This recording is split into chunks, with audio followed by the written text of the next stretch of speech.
Bíblia, em 1 Coríntios 5.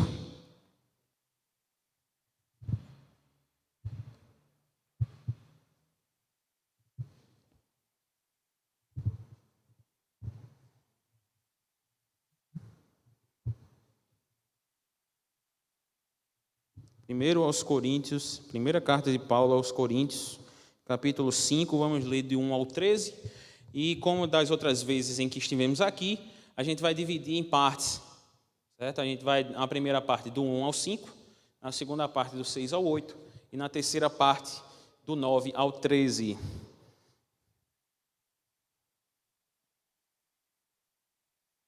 me encontrar aqui. Pronto. Vamos lá. A palavra de Deus, em 1 Coríntios, capítulo 5, diz o seguinte: ouve-se por aí que entre vocês existe imoralidade, e imoralidade tal como não existe nem mesmo entre os gentios. Nem mesmo entre os gentios. Isto é, que alguém se atreva a possuir a mulher de seu próprio pai. E vocês ainda andam cheios de orgulho, quando deveriam ter lamentado e tirado do meio de vocês quem fez uma coisa dessas. Eu, na verdade, ainda que fisicamente ausente, mas presente em espírito, já sentenciei, como se estivesse presente, o autor de tal infâmia. Em nome de nosso Senhor Jesus, reunidos vocês e o meu espírito, com o poder de Jesus, nosso Senhor, que esse tal seja entregue a Satanás para a destruição da carne, a fim de que o espírito seja salvo no dia do Senhor. Não é bom esse orgulho que vocês têm. Por acaso vocês não sabem que um pouco de fermento leveda toda a massa? Joguem fora o velho fermento, para que vocês sejam uma nova massa, como de fato já são, sem fermento. Pois também Cristo, nosso Cordeiro Pascal, foi sacrificado. Por isso, celebremos a festa, não com o velho fermento, nem com o fermento do mal e da maldade, mas com o pão sem fermento, o pão da sinceridade e da verdade. Na outra carta, já escrevi a vocês que não se associassem com os impuros. Refiro-me com isto não propriamente aos impuros deste mundo, aos avarentos, aos ladrões ou idólatras, pois neste caso vocês teriam de sair do mundo. Mas agora, escrevo a vocês que não se associem com alguém que, dizendo-se irmão, for devasso, avarento, idólatra, maldizente, bêbado ou ladrão, nem mesmo comam com alguém assim. Pois com que direito haveria eu de julgar os de fora? Mas será que vocês não devem julgar os de dentro? Os de fora, esses Deus julgará. Expulsem o malfeitor do meio de vocês. Amém. Senhor, nos abençoe e nos dê graça para pregar e para ouvir a Tua palavra em nome de Jesus. Amém. E aí, neste caso do 1 Coríntios 5, ele casa muito com os 4 primeiros capítulos, na questão de orgulho e na questão dos procedimentos que os coríntios processavam, certo? Então, às vezes a gente tende a dissociar, a pensar do seguinte: caramba, os 4 primeiros capítulos são sobre tal assunto. Aí o 5º vem e dá uma quebrada no clima. Mas não mesmo. Esse capítulo 5 está muito ligado, muito mesmo, ligado com os 4 primeiros capítulos. Principalmente na questão do orgulho, em achar que esses coríntios eram realmente crentes maduros. Tá? E aí, como bem pontuei, vamos começar estudando os versículos de 1 a 5. Vejamos, a igreja de Corinto era uma igreja que padecia de alguns problemas. Isso para ser muito eufêmico no que diz respeito ao posicionamento da igreja. Passando muito pano para o que faziam, eles eram, no mínimo, crentes imaturos. E aí, neste capítulo 5, a gente se depara com um procedimento muito bacana, muito excelente, de um filho tendo relações sexuais com a madrasta dele, a esposa de seu pai. Tanto que vocês vêm, quando a gente leu aqui, acredito que vocês tenham prestado atenção de que ele não fala da mãe.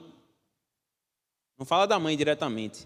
E assim a gente pode entender que essa pessoa não era a mãe dele exatamente, mas a madrasta dele. Então, ele já começa com aquela velha e tranquila, com aquele velho e tranquilo soco no estômago da pessoa, dizendo que ouve-se por aí que vocês estão deixando uma pessoa que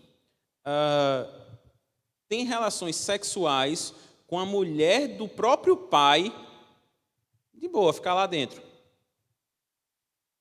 prestando culto ao Senhor na igreja juntamente com os outros irmãos. É como se ele dissesse assim: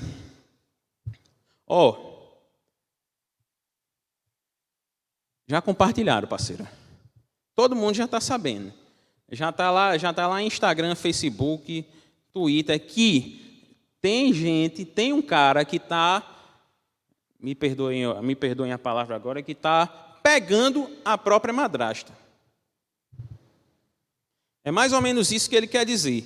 Já não era só de conhecimento da igreja, mas era de conhecimento de todos que estavam ali em Corinto.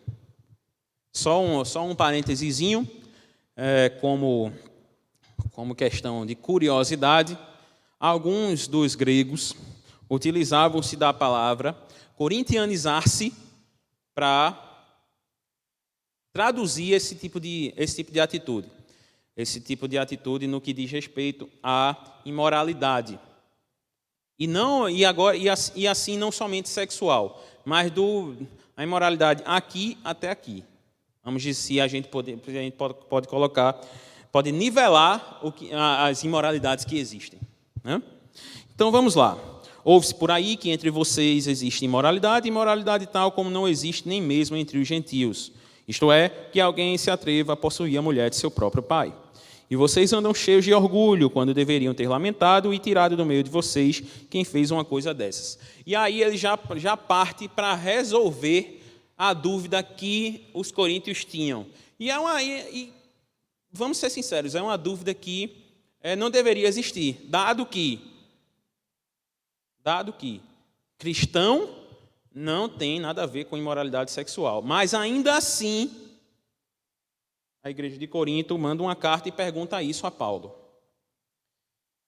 Isso revela também, e mais uma vez, a imaturidade dos cristãos coríntios. Sabendo que imoralidades não são toleradas por Deus, ainda fazem ter esse tipo de pergunta. E aí a gente lembra do questionamento de Paulo: como é que vocês podem se achar maduros? Ele fez lá em 1 Coríntios 2. E aí, gente, rumando já para o versículo 2, e a gente já vem falando sobre isso, ele já começa a dizer o que é que deve ser feito para que, vamos dizer assim, a pureza possa ser restabelecida dentro da igreja. Os coríntios, se orgulhavam de ter esta determinada pessoa, este determinado filho deste pai, dentro desta igreja. Alguns estudiosos vem dizer que esse filho era uma pessoa muito proeminente, de uma estatura muito elevada no que diz respeito às posses. Era uma pessoa rica. E aí a igreja de Corinto se orgulhava em tê-lo, mesmo que ele fizesse o que fez. E aí Paulo já começa: vocês já deviam ter tirado esta pessoa do meio de vocês. Então isso também leva a entender o seguinte: não foi a primeira vez, nem com certeza iria ser a última que ele iria fazer. Mas mesmo assim, a igreja de Corinto mantinha esta pessoa na comunhão dos santos. E ele já diz logo: tira, você já devia ter tirado. Ele não devia estar nem mais aí. Já deviam ter tirado. E aí, gente, no versículo 3, e aí mais ou menos não, de 3 até 5, ele vem falar uma coisa bacana. Eu, na verdade, ainda que fisicamente ausente, mas presente em espírito, já sentenciei como se estivesse presente o autor de tal infâmia. Em nome de nosso Senhor Jesus, reunidos vocês e o meu espírito, com o poder de Jesus, nosso Senhor, que esse tal seja entregue a Satanás para a destruição da carne, a fim de que o espírito seja salvo no dia do Senhor. Até aqui a gente já viu a questão da imoralidade sexual, a questão do conhecimento do povo ali naquela região do que acontecia, e a gente pode também entender desse conhecimento que ele já é aquela coisa, como se o que está acontecendo aqui não acontecesse nem lá fora. E a gente passou agora a ver que o cara já devia ter sido tirado pela igreja. Tá? Nesses 3 versículos que a gente já leu, que a gente leu agora há pouco, Paulo, e aí eu quero fazer um trato com vocês. Eu quero entender que nós somos cristãos e vocês não entendem que Paulo estava o espírito de Paulo saiu de Paulo e apareceu na igreja. Eu quero entender que vocês entendem isso. Amém? Amém. Então, essa presença em espírito se dá por causa de uma coisa só. Paulo é considerado como o fundador da igreja de Corinto. E como fundador e parte desta igreja, ele tem poder para, mesmo não estando presente, excomungar essa pessoa da igreja. Considerá-lo como vamos dizer assim, um pagão. E é isso que ele, no espírito, mesmo não estando presente, já considerou esse cara como um pagão. Ele não é crente. É isso que a gente pode entender das palavras de Paulo. E aí, para mais para frente, ele vem no 4 reafirmar essa questão de que, mesmo não estando presente, mas em espírito, ele já excomungou essa pessoa. E o versículo 5 pode nos dar um desafio aí daqui para frente. Por quê? Eu tenho quase certeza de que muitas pessoas dentro de igrejas e dentro da nossa igreja mesmo não tinham tanta coragem de dizer assim: está entregue a Satanás. Está entregue a Satanás para que ele destrua a carne, mas o espírito esteja salvo no dia do Senhor. Não é de muita... só quem tem muito Espírito Santo para dizer isso. Mas a gente está falando do apóstolo Paulo. E era um apóstolo de Cristo. Então ele tinha a autoridade dada por Jesus Cristo para fazer isso. E ele diz: seja entregue a Satanás para a destruição da carne, a fim de que o Espírito seja salvo no dia do Senhor. Bem, para alguns teólogos, quer dizer que ao entregar a carne a Satanás, o pecador inveterado é colocado para fora da igreja, entregue às suas paixões e concupiscências e seja conduzido ao arrependimento após ser excluído, dado que tal exclusão servirá para fortalecer a igreja e aprumá-la no caminho de Jesus Cristo. E, além disso, quando a igreja põe o seu foco em Jesus Cristo, mesmo essas pessoas que cometem esses tipos de pecados, que a gente considera tão monstruosos assim, eles são conduzidos ao arrependimento, porque a igreja está focada em Cristo. E aí a igreja de Corinto, neste momento, no momento em que colocam esta pessoa para fora, isso passa a ser um condicionante para que, tendo nós entregues a Satanás o pecador, nós agora vamos focar o nosso viver em Cristo. Agora nós vamos voltar ao caminho que nós começamos quando fomos criados. A pregação, a visão, a missão e tudo aquilo que está abrangido pela igreja, o foco agora está em Cristo. E esse testemunho do fortalecimento em Cristo vem a fazer com que o pecador torne-se arrependido de seus pecados e seja reintegrado à comunhão. Então, a carne é entregue a Satanás, vai lá e faz o que você quer, você está entregue, fique à vontade. A igreja volta ao seu prumo e o pecador volta à igreja. Pelo menos é isso que a gente necessita fazer. É claro que algumas igrejas tendem a fazer com que o pecador fique no mundo. Às vezes, não porque querem, porque eu não quero ele de volta aqui, não. Ele não vai mais entrar. Se ele chegar ali, eu fecho o portão. Não. Às vezes até inconscientemente, com algumas atitudes e tudo. Mas o foco da igreja, estando em Cristo, é trazer o pecador de volta à comunhão. É mais ou menos isso que é entregar a carne a Satanás para que o espírito seja salvo no dia do Senhor. Bom, vamos passar à frente. Versículos de 6 até 8. Não é bom esse orgulho que vocês têm. Por acaso vocês não sabem que um pouco de fermento leveda toda a massa?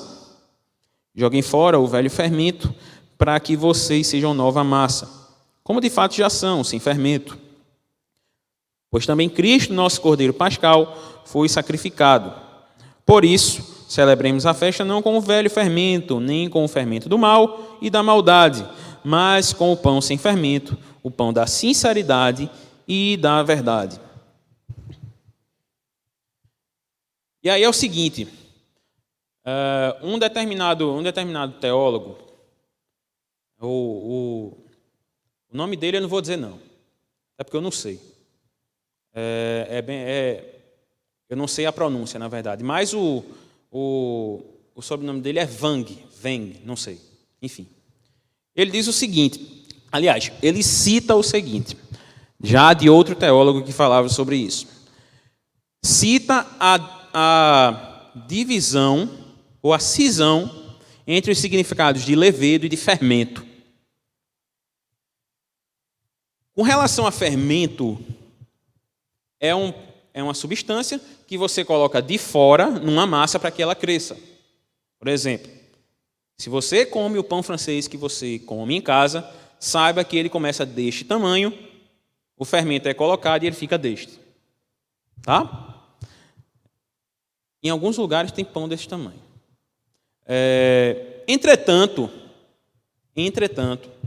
levedo, no seu significado, pelo menos citado aqui pelo Veng, difere no seguinte caso. Ele diz que levedo é pedaço de massa que sobrou de uma mistura anterior, que, misturado ao pão que está sendo feito posteriormente, faz com que essa massa cresça. Entretanto, este levedo pode conter milhares ou milhões de impurezas, sujeira de toda a qualidade. E aí, esse levedo sujo contamina a massa que está sendo misturada posteriormente. O que é que eu quero deixar claro aqui? Primeira coisa. Existem ações e ações. Com relação a fermento. Se fermento é uma substância que é colocada fora da massa, de fora da massa, existem coisas que vão fermentar a massa vindas de fora. E a gente vê muito disso acontecendo nestes tempos de hoje. O pragmatismo está muito presente dentro das nossas igrejas. Ou seja, coisas que são feitas fora e a pessoa pensa assim, caramba, está dando certo, está enchendo o local todinho, vou utilizar aqui na igreja. Isso é fermento. Levedo é uma coisa que já está dentro da igreja e que contamina tudo que está dentro da igreja. Ou seja, ela cresce dentro e contamina o que já está dentro.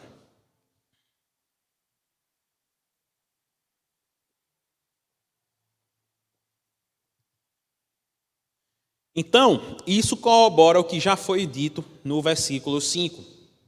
Ou seja, o pecado que está sendo aceito pela igreja contamina todo o espaço eclesiástico.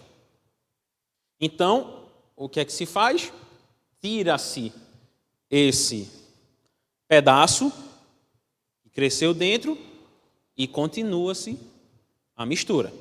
Ou seja, exclui-se o pecador que não quer se arrepender da comunhão e a igreja volta ao seu rumo.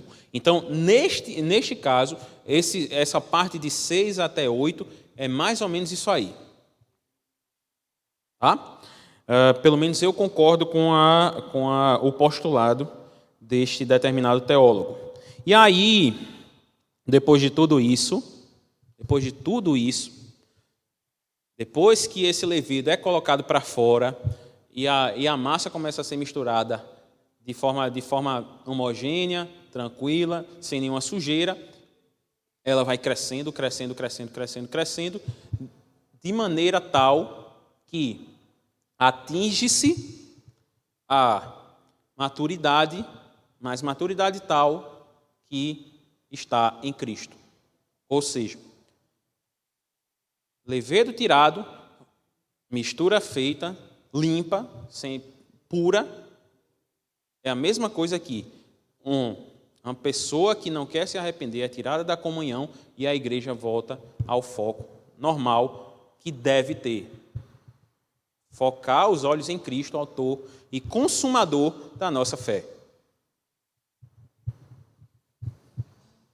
E passando à frente, a gente já chega ao final. São 3 versículos. Foi assim, porque a gente já viu que existia o pecado dentro da igreja, ou a pessoa não se arrependia, os coríntios se orgulhavam do cara. Não dá para entender que a igreja se orgulhava do pecado do cara. A igreja se orgulhava do cara. E aí, o fundador da igreja, Paulo, em seu espírito, junto com a igreja, coloca esse cara para fora, ou pelo menos manda que seja colocado para fora, para que a igreja cresça de forma a glorificar o nome do Senhor através do seu trabalho. E esta pessoa possa ter a oportunidade de voltar ao seio da igreja para que cresça com foco em Cristo junto com ela novamente. Amém? Passando à frente e já chegando ao final dessa exposição. Do versículos do 9 ao 13 dizem: Na outra carta, já escrevi a vocês que não se associassem com os impuros. Refiro-me com isto não propriamente aos impuros deste mundo, aos avarentos, ladrões ou idólatras, pois neste caso vocês teriam que sair do mundo. Mas agora, escrevo a vocês que não se associem com alguém que, dizendo-se irmão, for devasso, avarento, idólatra, maldizente, bêbado ou ladrão. Nem mesmo comam com alguém assim, pois com que direito haveria eu de julgar os de fora? Mas será que vocês não devem julgar os de dentro? Os de fora, esses Deus julgará. Expulsem o malfeitor do meio de vocês. Aqui, a gente já chega ao final deste capítulo. E aí, qual é a ideia? Acredita-se que este capítulo foi deste tamanho, em relação a outros, inclusive, da própria carta, porque essa era uma questão básica. E aí, ele tratou do foco da doença, deu algumas explicações do que deve ser feito para curar essa doença, e agora ele passa a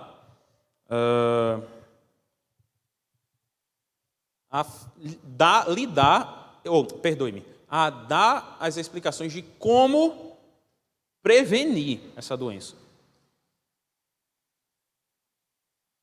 Como se previne essa doença? Como já visto anteriormente, perdoe-me pela redundância, se já foi visto é porque já foi anteriormente,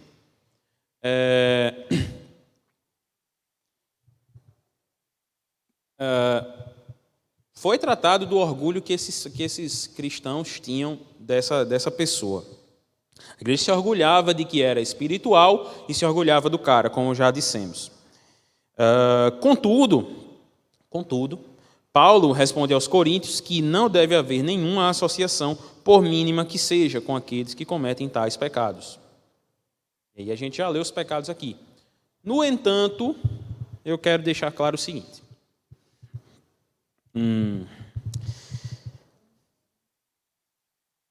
Como é, por exemplo, você hoje se encontra com gripe. Está gripado. Gripe de verdade, não é resfriado não, gripe. Vírus. E aí é lhe passado um remédio. Você toma esse tal remédio e você fica bom.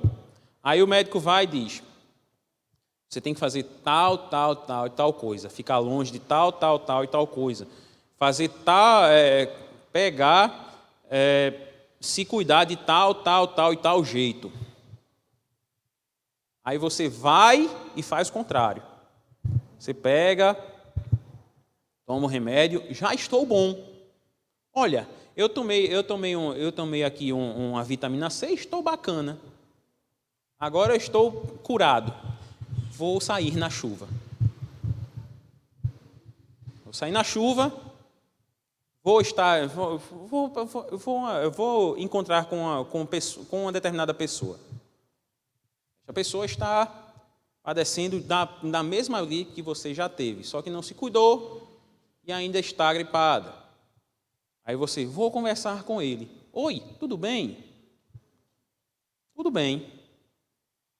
E aí você tem um contato com essa pessoa, com os procedimentos que o médico disse que não era para fazer, não era para você ter, mas você mesmo assim vai. E aí o que é que acontece? Você fica gripado de novo. E aí toma remédio. E aí vai se encontrar com essa pessoa. Essa pessoa ainda está gripada e assim o ciclo vicioso continua. É mais ou menos isso que Paulo quer prevenir para a igreja. Dizendo, vocês não podem ter contato com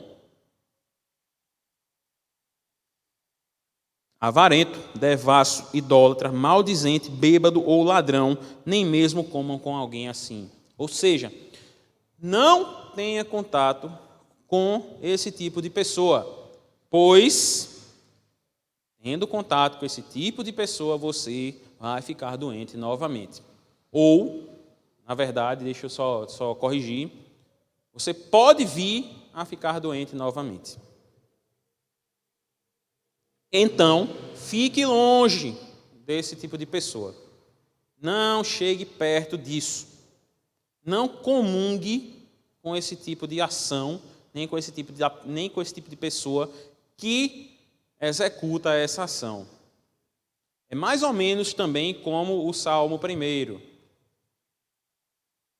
Se você quer se manter bem, se você quer se manter bem-aventurado, não ande no conselho dos ímpios, não se detenha no caminho dos pecadores, nem se assente na roda dos escarnecedores. Pelo contrário, se alegre na lei do Senhor.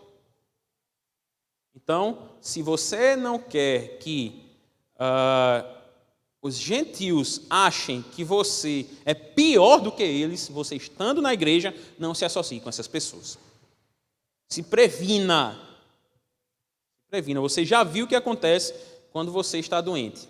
Então, se previna disso a partir de agora, para que você tenha um crescimento bacana, você fique livre totalmente desta doença e possa caminhar nos caminhos do Senhor novamente. Porque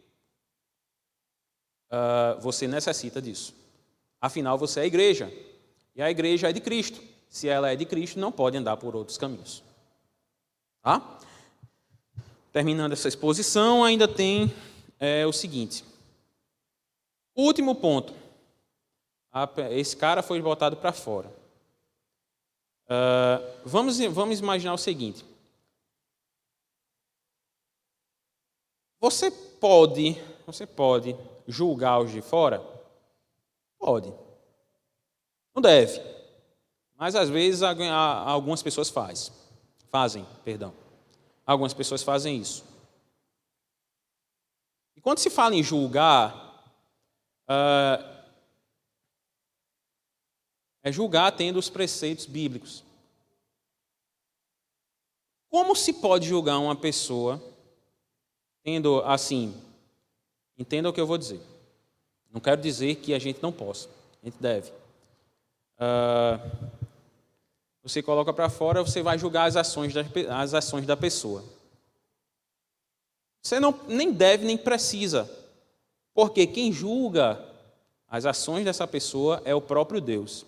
Então, deixa que, depois disso, Deus se encarrega desse pecador que não quis se arrepender. Confia em Deus. Deus é quem faz este trabalho. Não é preciso você fazer trabalho algum. Entretanto, se acontece aqui na igreja, vocês têm o dever de fazer isso.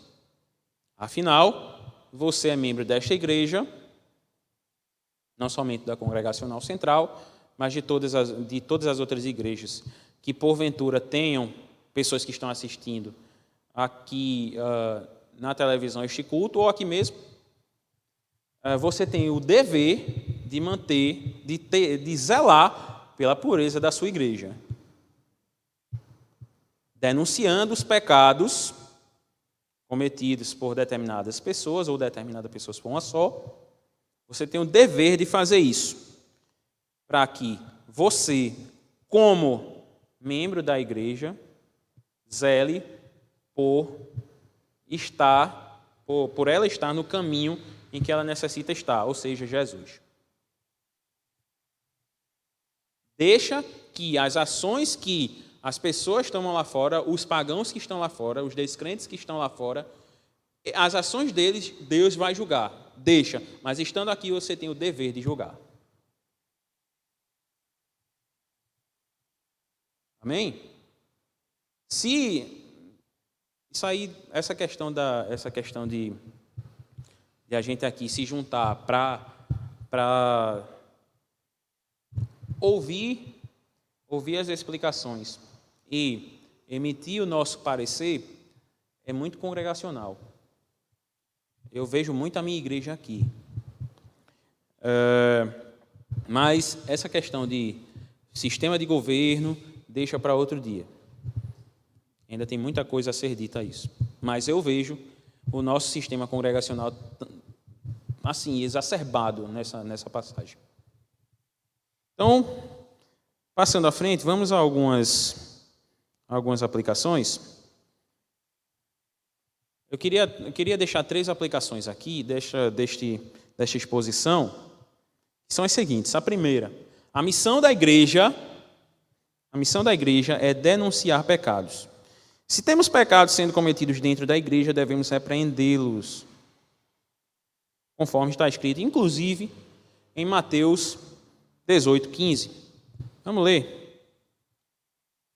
Mateus 18:15.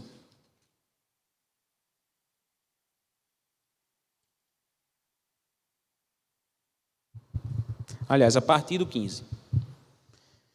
Se o seu irmão pecar contra você, vá e repreenda-o em particular. Se ele ouvir, você ganhou o seu irmão. Mas se não ouvir, leve ainda com você uma ou 2 pessoas, para que pelo depoimento de 2 ou 3 testemunhas, toda a questão seja decidida. E se ele se recusar a ouvir essas pessoas, exponha o assunto à igreja. E se ele se recusar a ouvir também a igreja, considere-o como gentil e publicano. Até aqui. Então, a igreja, o cristão, tem a missão de denunciar pecados, admoestar o pecador para que ele volte aos caminhos de Cristo. É dever nosso fazer isso. De mais ninguém. Ou você acha que uma pessoa está lá fora, vai falar, olha, você está pecando. Você precisa voltar aos caminhos do Senhor. Uma pessoa, um descrente, qualquer uma pessoa que não é crente lá fora vai fazer isso. Vai, com certeza, né? É muito mais fácil ele dizer assim, bora que eu vou contigo. Bora que é tudo nosso. Está tudo certo você fazendo aí. Então é dever nosso anunciar pecados e admoestar o pecador. Caso ele não queira se arrepender, aí temos as nossas leis, justamente onde a gente leu aqui em Mateus 18:15. Segundo, a missão da igreja é manter o foco em Cristo.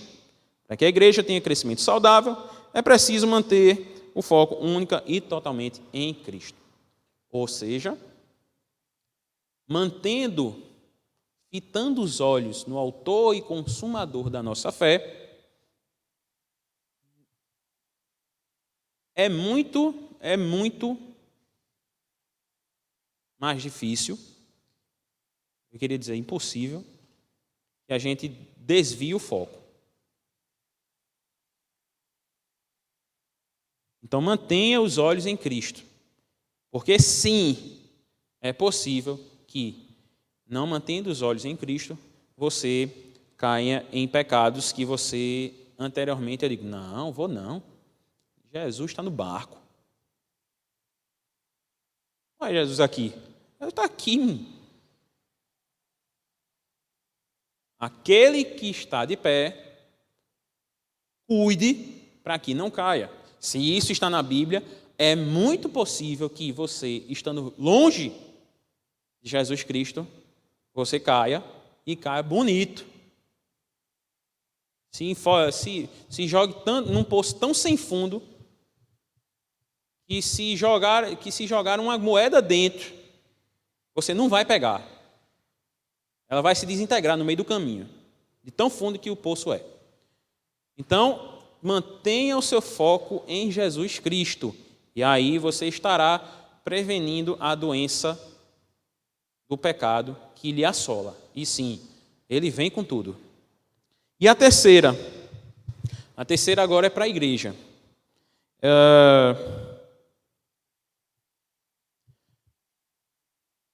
A importância, esse texto vem para ressaltar a importância da disciplina. A disciplina na igreja. É interessante que muitas das vezes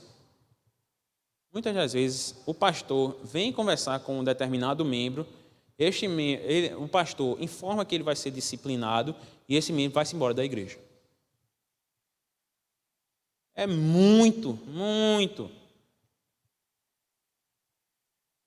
Assim, acontece muito.